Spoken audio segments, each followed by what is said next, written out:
Let me walk out. This meeting's been called to order. At 10 after 12. First off, we're going to have Councilor Garvin is going to do the invocation. Understand? Father in heaven, we thank you for this day. We thank you for your love, your watchful, your mercy. We ask now that you would guide us as we make decisions for the Cherokee Nation. Lord, I pray for our military personnel and civilian personnel all over. I pray for your safety. Lord, I thank you for each one that's here today. I pray for their well-being, and I want to thank you for our country and our leaders, especially those sick and shut in. Forgive us for our sins. In Jesus' name I pray. Amen. Thank you. Shelley, please call the roll. Amber. Janelle Fulbright. Present. Dick Lake. Here. Jack Baker. Here. Harley Buzzer. Here. Joe Bird. Amen. Julia Coates. Here. Jody Fishinghoff. Don Garvin. Amen. Tana Cora Jordan. Frankie Hargis. Lee Keener. Curtis Snell. Denise Taylor. Here. David Thornton. Victoria Esplett. David Walker Smith. Kara Talon Watts. Tony. We do have a quorum. Thank you. Next, we need approval of the minutes. So moved. We need a second. Second.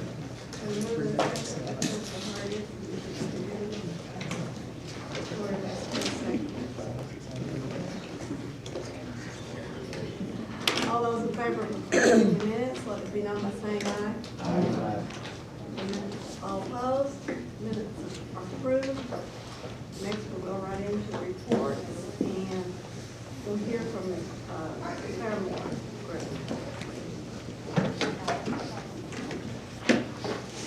Good afternoon to you. Good afternoon. In George's place today. George got tied up, so he sent me again. Would you take your name for all of us, Yes, please? ma'am. Kelly Batiste. Kelly Batiste. The B. Batiste. B-A-T-T-E-S-E. Okay, thank you. I'm going to highlight a couple things on the report Mr. Bowyer sent out. He has made selections for the clinical director position, as well as the replacement for the administrative officer. As you may or may not know, Vicki Snell is retiring in February. She's been our administrative officer for a very long time and done a fabulous job, big shoes to fill, but he did select somebody to replace her, as well as the clinical directors. We're waiting on those folks to get their background checks done, fingerprints, etc. Hopefully those will be coming on after the first of the year. Those are big positions that we're hope to have filled rather soon. Another highlight I wanted to point out is our revenues for FY 2015. They've increased a little bit over 38% versus last year, so we're very pleased with that. It's definitely funds that we can use to put back into patient care. So we're grateful for that, and we want to keep going on our revenues, because that's how we get to do other stuff that we haven't been able to do in the past. We recently renewed the contract with our chiropractor, so that service will continue in Claremont. It's been a service that's been very popular. Our patients have found some value in it, so we're going to keep doing that. I did have a couple follow-ups from last meeting from Kara Watts on the CHS report. Mr. Bowyer wanted to point out that what's reported in this report is just the non-Cherokee portion. So I don't know if that answers or helps clarify. And then you also asked for an update on current vacancies and provider staff. So I brought that today, and currently, term. With that, I've entertained any questions that you might have.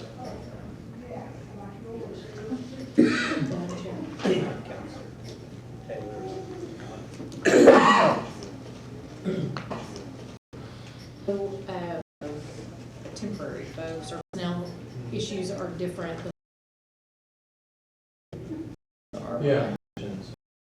Full-time federal employees. and remind me what locum is for the record. Locum is basically a traveling doctor or a contract physician who goes from place to place through a contracting company. So not meaning meaning that they're in a certain place or certain department, but all of them are, if we have those contract traveling doctors for federal facilities, they are intended to be staff. So what number, do we know what number that is that have the locums? I don't know, the exact number. Been seeing, have retired or something, and she was thrilled to find that they're willing to spend. Great. Kudos to you on that part. Thank you for that. And then, Counselor Baker? Madam Chair. So the October collections being up 38%. Thank you. On those collections, which are almost $2.5 million over, do you get to keep all of those in Claremore, or do you have to share part of those with the area? I don't know if I have the exact answer, so I'm not on the finance side as much. I want to say we get to keep all of those, but I don't know if they take a small portion. I think the majority of that we do get to keep, Okay. so. But can you find out? Yeah, I can actually find, I want to say we get to keep all of it, but let me find out and let you know for sure. Okay. Yeah, thank you. Counselor Buzzard? Yes, and I think we're all happy about the collections on the thing, but my question is, how did we come to get the collections out? What happened? Yeah, best knowledge I know is we've invested in some benefit coordinators, and we've stationed them around the hospital, specifically in the women's clinic, the pediatric clinic, and then we have one in the medicine clinic. These folks help our patients get signed up for benefits, specifically through the Affordable Care Act. I think that's been a big drive in how we've been able to increase our revenue because we have more folks with the insurance. Well, no, that's great. The other question, and you may have answered it a while ago and I didn't catch the answer. You used to report from the member purposes in Virginia, were denied or approved. Do we still do that, or can you still do that? Or? Go right to your guys'. And then Cherokee Nation would have those numbers? I believe Brett will have those numbers. Thank you. Thank you, Madam Chair. Counselor Keenan? Thank you, Madam Chair. Madam Chair, on the locums, Kind of varies depending on our need and their availability. They could be there for a year or more, they could be there for a couple months, just based on how quick we can fill that position and based on how long they can be there for us. do they sign a contract just per day? The company represents them, and basically we just put forth in our statement of work. Does that vary too between locums? We try to put forth the same standards, you know, we want this person to be able to do this, see this many people and so forth. Sometimes they say they can, and it doesn't end up that way, but we try to be consistent with what we require. And does it go for the chiropractor as well? Yeah, he's a local guy out of Tulsa. We contract through, and he sees 40 to 50 patients in a day, so we don't have any problem with him in his productivity. Thank you. But Thank you, Madam Chair. Anyone else? If not, thank you for that great report. thank you. I wish all of you Merry Revenues are Christmas. up. Those benefit coordinators are paying off. Yeah. All right. Our Cherokee Nation Health Services, Mr. Lonnie Davis.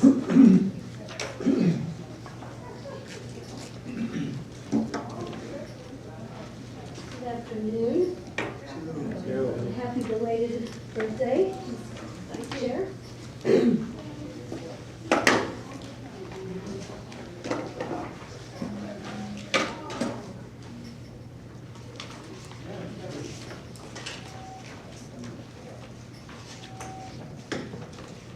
Talk to you a little bit about the volumes that we've seen in the past, for the month of October.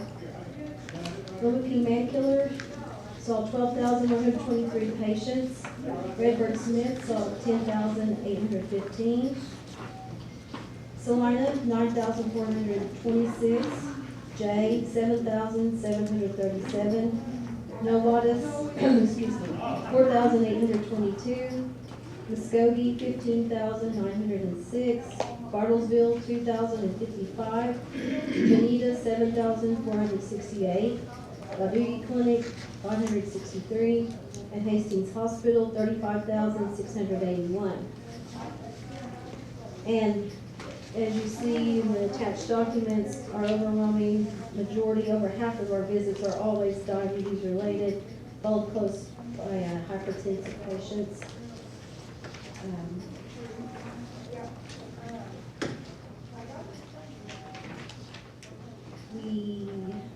In the emergency room here at Hastings, and urgent care saw 6,016 patients, and I'm really happy to report that the left without being seen rate, which is the number of patients who leave without being seen, was down to 2.3% in the emergency room, and that's under the national standard of 3%.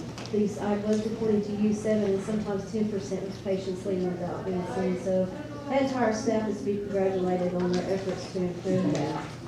And then in the urgent care, it was 3.3%, and it usually runs 6 or 7%.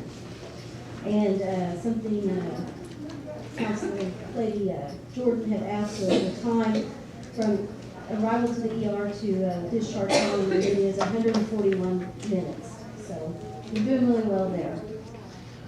Hastings performed 419 surgical procedures in the month of October. You'll notice the format of the dental report is a little bit different at our request, because I like to see trends and do some comparisons. So to me, the data is a little more meaningful, and I suspect you may feel the same. And since it was October, Dr. Jones did give us an annual report. In fiscal year 13, the total patients seen in the dental clinic was 68,727. And this year, we're happy to report 79,660 patients. That's an additional 10,933 patients who received dental care this year. So we're really happy about that. And then I've also asked you to break down by clinics so you can kind of see the clinics in your area and how well they're being served. And of note, Benita saw almost twice the number of patients. That's because we're finally fully staffed there with dental providers and have everybody off maternity leave and other things. So they're fully operational now. So that just, if we see that trend continue, you can imagine the number of patients we'll be seeing and reporting next year. The other one I think worth mentioning is Redbird Smith. They saw 576 over 462, and I think that just shows that the new expanded space is being put to good use there. The following page also details the number of emergency exams that each clinic saw. And these, these will vary based on the number of people who present, but Dr. Jones has also implemented a policy that everybody who presents for an emergency is seen that same day. They work them in between patients. The next page is on our recruitment activity for providers. I will speak first to the Oshaleta vacancy for the position, and keep in mind this is an October report, but Diane Kelly reported to me that on January 7th we are having a job fair in Bartlesville, and I will accompany her, me and some of my staff, to go up there and make sure we're involved in trying to get the right people for the new over 20 positions that we know we'll be adding to that facility. So that will be upon us before long. Redbird Smith has had a rough month. They're working without a full-time medical director, but Dr. Stillberg has kindly gone down to that area and is filling that vacancy in addition to his other duties, and that's going very well. And our recruitment office is working really hard with Dr. Montgomery to improve recruitment efforts in that area, but also for the Sam Hyder Clinic in Jay. We have at Jay Dr. Westenhaver, who has stepped down from her position, and at the moment, Dr. McCauley, who works there, is filling in her vacancy. And we have some moving within the system to fill some vacancies. Also, Dr. Montgomery and Dr. Nolan both are going to both Salisaw and Jay to help fill in for the vacancies in those providers, and we appreciate their efforts in making sure that access is not interrupted to our full bad. We have some docs coming out from the Directed Studies program, and that information's on the following page. So we've got we have a cardiologist coming to Tahlequah, and we may see him rotating through the clinics. He's a specialized cardiologist. They're all special, they think, but he's a different expertise. So we're looking at a way to put him into our program. Behavioral health saw 2,135 patients. 1,335 were unduplicated, and 1,100 of those were Cherokee citizens. We have moved into the Jack Brown Treatment Center. That's going very well, and they currently have 18 clients, and we have 17 on the waiting list. And keep in mind, this was in October, and as soon as we get a few more vacancies filled, we will be able to accept the additional 17 waiting.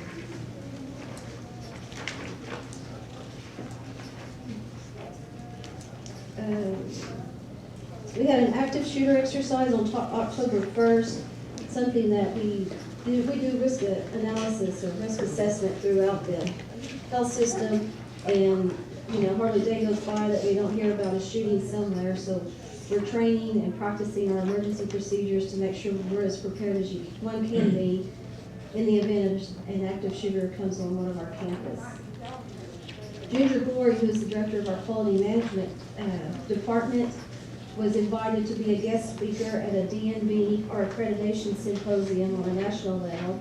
We're really proud of Ginger and her efforts, and we're honored that she was asked to be considered an expert on that facility. We had our topping out ceremony in Jay, and this Wednesday at 10 o'clock, we'll have the topping out ceremony at Loma P. Mankiller. Love to see you guys all there. Additionally, we got news from the regents that through NSU that the physician assistant program has been approved and will be a site for them to practice and hopefully be involved in some recruiting in those providers once they complete their education. That concludes my report. Any questions? Okay, can you look at this chart with me on the third-party revenue by clinic? About half of them, the revenue is down, and I just wondered if you could speak to that. Wilkie's down, and I'm just curious. Well, I would have to go back and look specifically at each one. These will vary every month to some degree. It just seemed unusual to me because it seems like everything else is escalating, and some of them were up, but about half of them, the third-party revenue was down, so it just kind of caught my eye. Well, we will look in to see if we can identify, I think this is a symptom of we're seeing more patients than we have who do not have a third-party payer source. And it may be directly related to volume, so I'll see if there's a correlation between that. And then also, I noticed on the diabetes program, you are in the process of getting the ACHC accreditation to allow us to bill Medicare for diabetes supplies. Yes, and I believe that since this report was generated, we have received that approval. Okay, so that's a good thing. Yes, absolutely. And then it seems to me like AMO Clinic is without power. Often it may just be, and I know that that is not our clinic, that is that region. But because the whole town is out, I know that. It may just be that I'm aware of it because I'm in that area and people will notify me when there's a friend of mine who's in a wheelchair when it went down. And so if they are without power an unusual amount of time compared to the others, could we possibly consider looking at it? Certainly would. I wouldn't Okay. be in the middle of a dental procedure. No, I thought that'd be about the Without worst power. thing that could happen. Okay, thank you, and I'm done. Councilor Watts? Thank you, Madam Chair. Connie, do we have a prescriber for behavioral health patients on medications? And if so, who is that? Well, some clinics have nurse practitioners, Okay. and those who do not are referred back to their primary care. So if they need behavioral health meds, they would go back to their primary care physician Right. at their clinic. Okay. And then is Arthur Holbert still on contract? He's still doing a few things for us, so yes. Can you give me an idea of what those things are, so I can I understand? met with him this past week, and he will be working on an optometry scorecard for us. We will, I'm trying to remember, he's still working in behavioral health to finalize some tools to help us improve collections specific on our pediatric patients. Is he doing any staffing for us, him or any of his entities? He personally does not, but he has we have a separate contract with his business that offers physical therapy services. And so we do have some therapists through his other company, that company. So he personally has these two contracts for consulting, but he owns a company that contracts for the physical therapy personnel. Is that correct? Did I hear that correctly?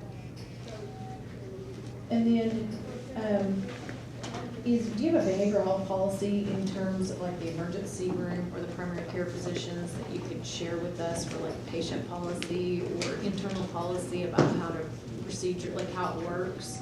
If there's a behavioral health issue or need, do we have any written policies around that? Well, it kind of depends on the need. Just this past week, I've had two requests to assist patients access to treatment. And the one from last Thursday, I believe, we made contact with the patient and within a matter of 3 hours maybe, had the contact and facilitated that. I had another one this morning, and we've also assisted with that. They're trying to see all emergencies and requests for care on the same day. So I don't know if that's what you're asking. So I guess as the way I understand, primary care physicians are not really well-trained or geared, or maybe not trained at all in terms of behavioral health. So do we have policies that help direct on behavioral health issues when they see them in the primary care physician, especially if we're asking them to medicate individuals or provide medications for individuals? How do we help train and direct, and what are the expectations that our patients should have on that? Well, we do a screening assessment on every visit to primary care. It assesses for substance abuse, domestic violence, and depressive type disorders, every visit. And that's paperwork the patient fills out? Patient fills it out. So it's self-identifying on those issues, Yeah, right? then, that document is submitted to a triage nurse when they go in to get their vital signs. And then the nurse will then discuss those and go over those questions again with the patient during that visit.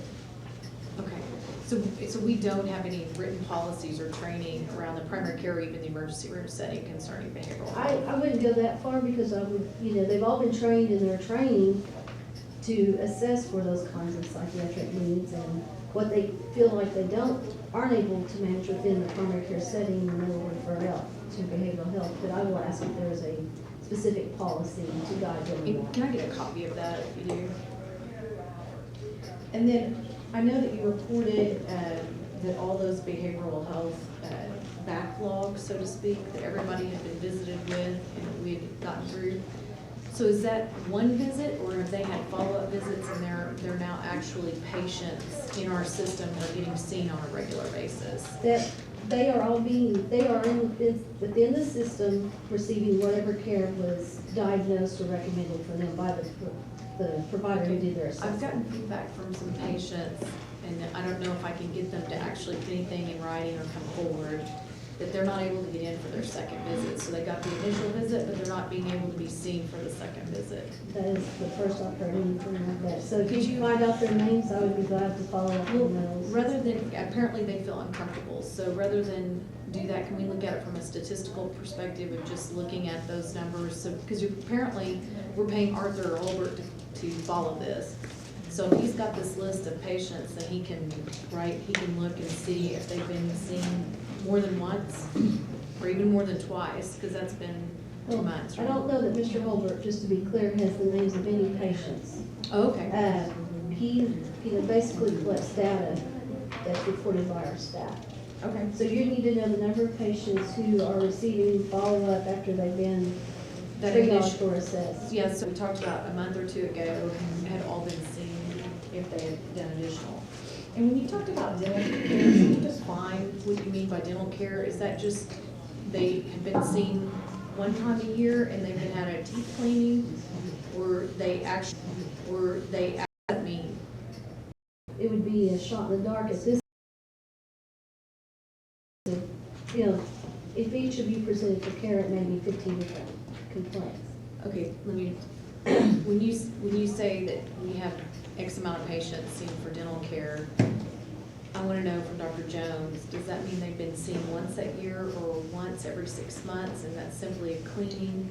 And whether or not, then what is the number if they needed additional work? Have we been able to accommodate them, or are they waiting?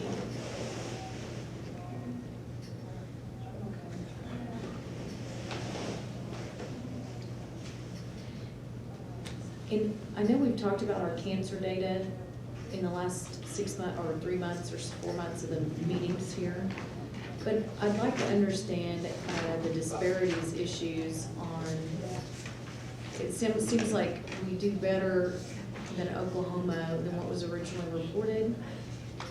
But it didn't, on that data, it didn't say if we had diagnosed those at stage 1, 2, 3, or 4, from what I recall. And I know That's correct. We don't have stage of time of diagnosis for our cancer. So we That don't is even correct. keep that data?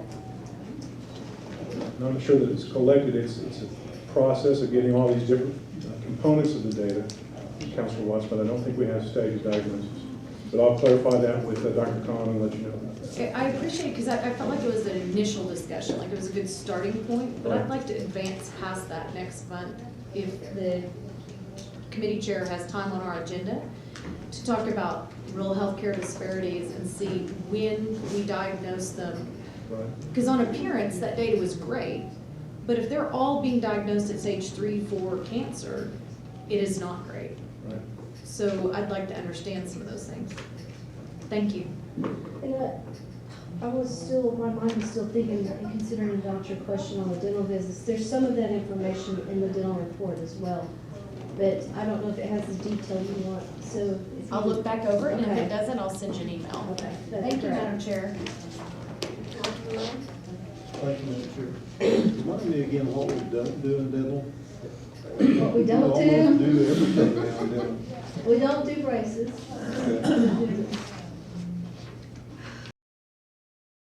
About orthodontics. Are Yeah, we doing crowns now? we do crowns based on a policy for $100, up to 2 a year. Implants? I don't believe we do it. Thank you. Okay, anyone else? Councilor Keener? Thank you, Madam Chair. Behavioral health, is Dr. Montgomery still the interim director there? Yes, he is. And what's the, moving forward with We, getting him some relief? yes, as a matter of fact, today, is the first day of our new program director, Mark Taylor. He is a Cherokee citizen, and I'm hoping to bring him with me next week, or next month, for you guys to meet personally. It's his first day in orientation, so I didn't know if exposing him to a health committee first day of employment would be wise on our part. Whatever you need. He comes highly recommended, I will tell you that. Okay, so he'll be starting, Today's his first day, he is in orientation. And Dr. Montgomery will still oversee the medical portion of that program. We are working to do telemedicine with a psychiatrist, which would be real new, but if we can work out the kinks in this, we can actually potentially provide psychiatry services to our clinics, which would be amazing. how long has Mr. Holbert been? What about Mr. Holbert? Yes, I didn't hear you. that behavioral health? I believe he's been there, I think he started in maybe June. Don't quote me on that, but they're about. And do we have a report on what he's found out that, since he's there, that? Yes, I gave that report back in August, but we can The do it again. newer ones? You can get an update, yeah. I mean, is it report every quarter or every year? I get something from him on a weekly basis, so we can get something more current. Okay. Appreciate that. Send that to all of us. And then the records room at Hastings, is that all fixed back 100%? That had water damage? Yes, approximately a month ago, and I believe I sent an email to you updating you. So. Well, I'd asked about that, and it was, I thought it was fixed, and I went to look at it, and it wasn't, or was still in process, so now we can go back and look at it and be 100%. Hopefully, I mean, putting a piece of carpet down in the work area that's basically for medical record storage isn't as big a priority as things that truly impact patient care, so. Right. But I believe that was resolved a while back. Yes. Okay, all right. Thank you. Thank you, Madam Chair. Councilman Buzzard?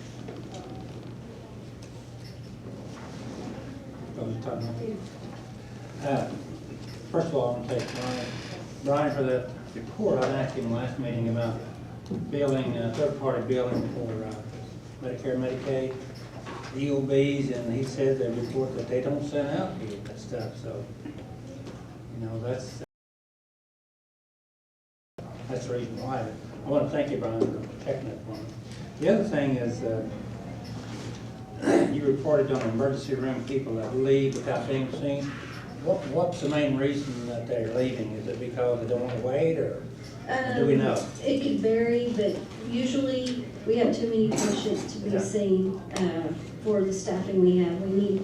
We're in the process of adding 2 more providers to our staffing plan, and we think that will have a dramatic impact on processing patients.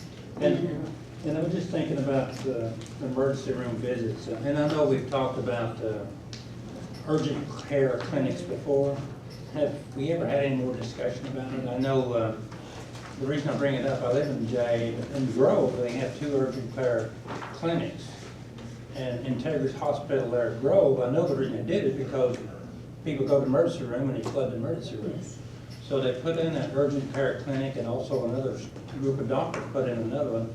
That thing has always got people there. And I don't know if we studied the situation here to see if that would help us, or. I believe it would help us. I do too. I would like to see a model in our busier clinics of an urgent care type setting.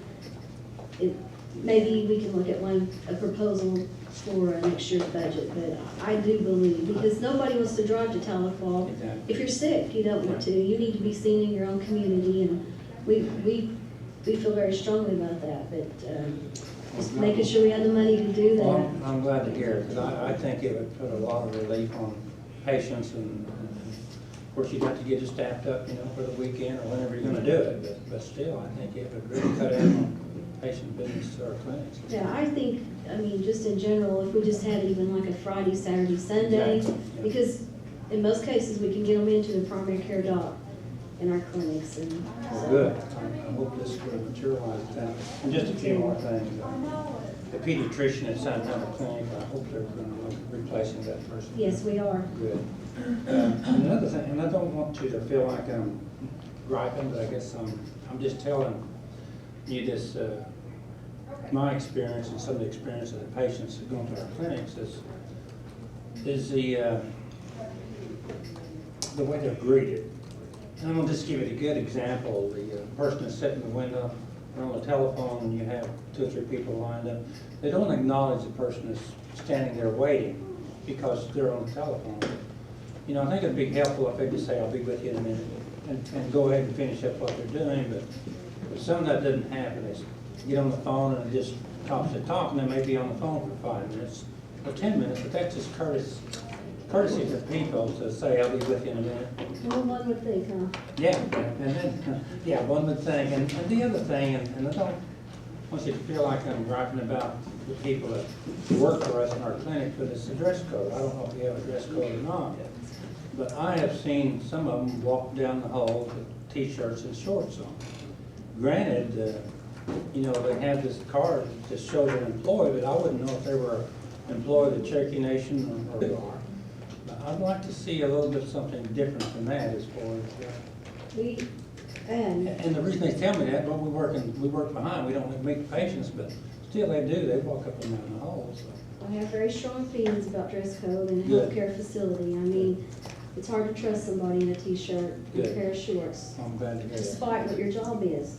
And, we take it very seriously. It's not very popular when you want to change dress code, as some of you know. Simple things. Well, it's just simple things, you know, it's just, it's We a would be profession. happy and excited to look at that Well, again. thank you. And the reason I bring this up, I was that Cherokee Nation gave me a referral to Hillcrest there in Tulsa. And even the clerks had on really nice attire, uniforms, Yes. khakis with a shirt on, they really looked nice. I thought, well, why can't we do that? But anyway, I would appreciate it if you just do that in the phone etiquette and stuff like that. I think that would go a long way. Just being friendly to people. You know, that's all. Absolutely. Thank you. Thank you. Thank you, Madam Chair. Any other questions? Councilman Jordan? Connie, have we ever done a total into out study on our Yes, I reported that it was 141 minutes, How many? 141 minutes. And we're gonna work on bringing that down, possibly. That's probably close to a national standard, isn't it, Brian? And I don't know if you were here, but the left without being seen was under 3% this month. So just over 2 hours is usually any national standard.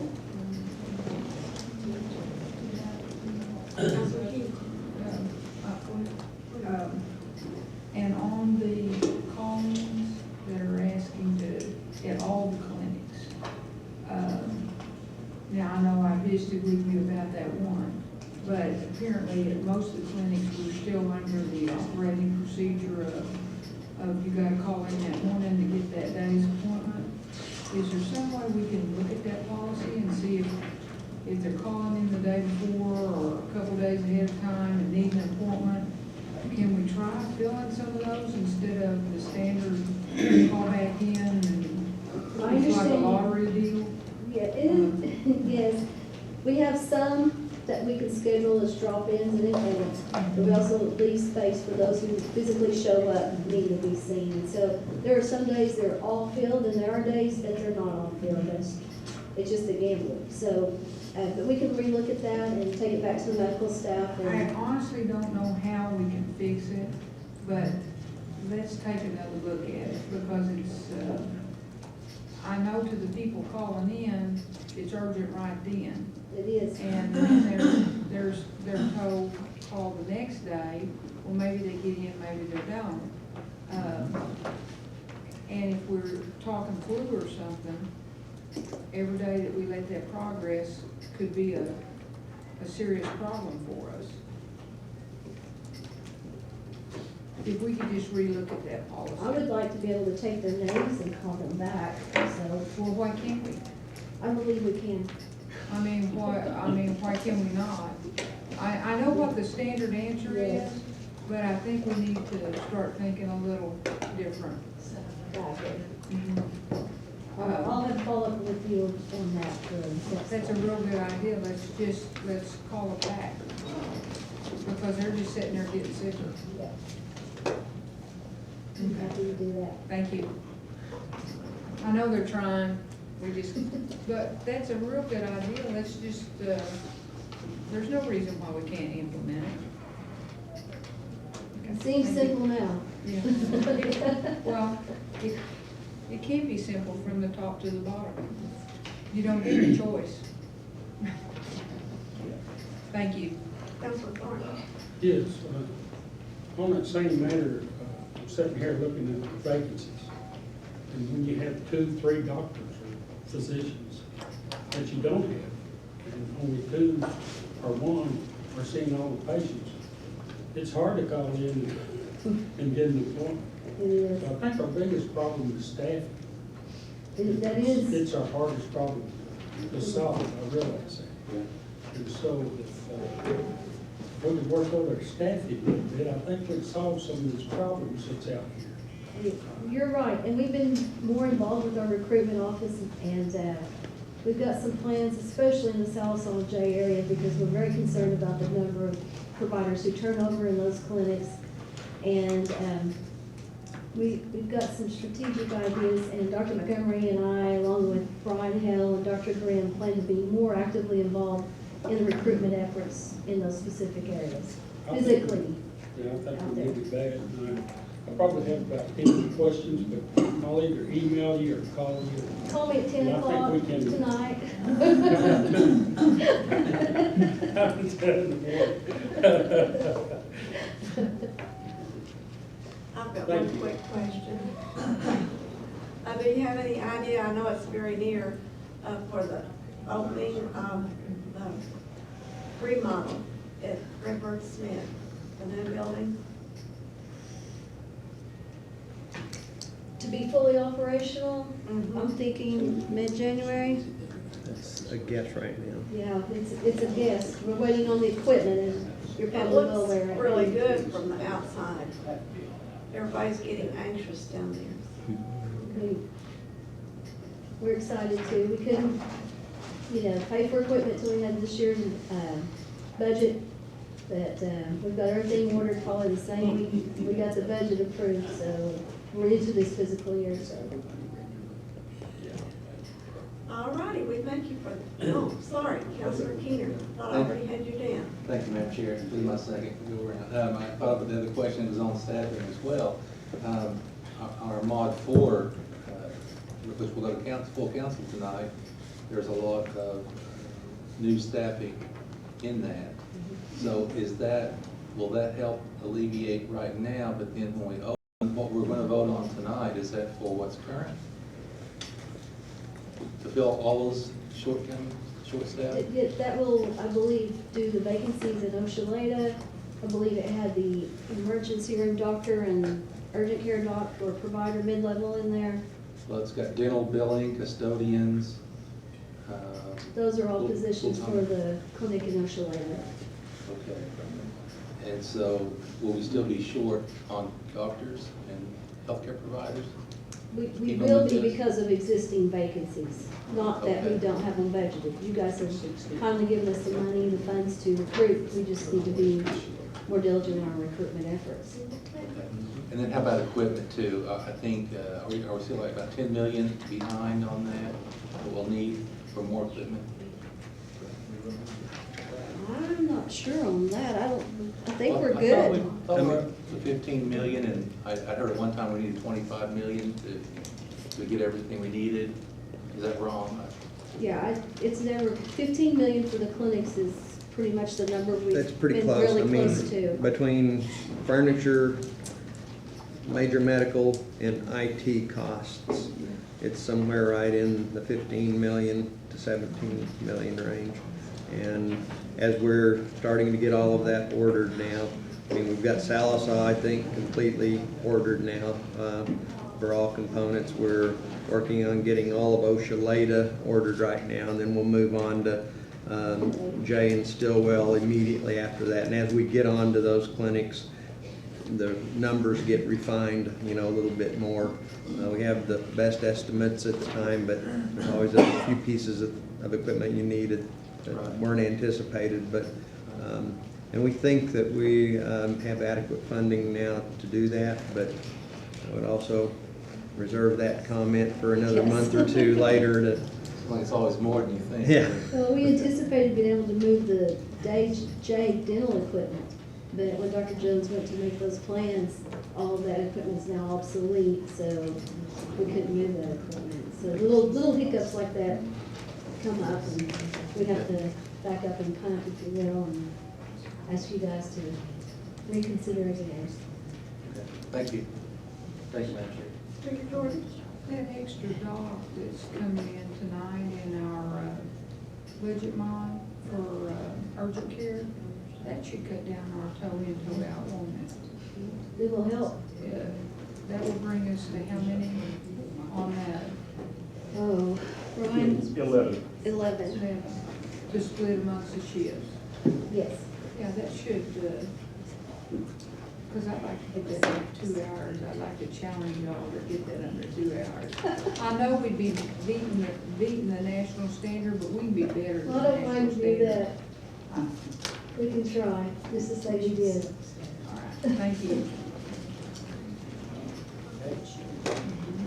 Any other questions, comments? Okay, thank you. It's a great report, Connie. Moving right along, all business, we have none, new business, none pending. Announcements. Any announcements? Entertain a motion to Make a adjourn. motion to adjourn. All in favor of adjournment, let me know by saying aye. Any opposed?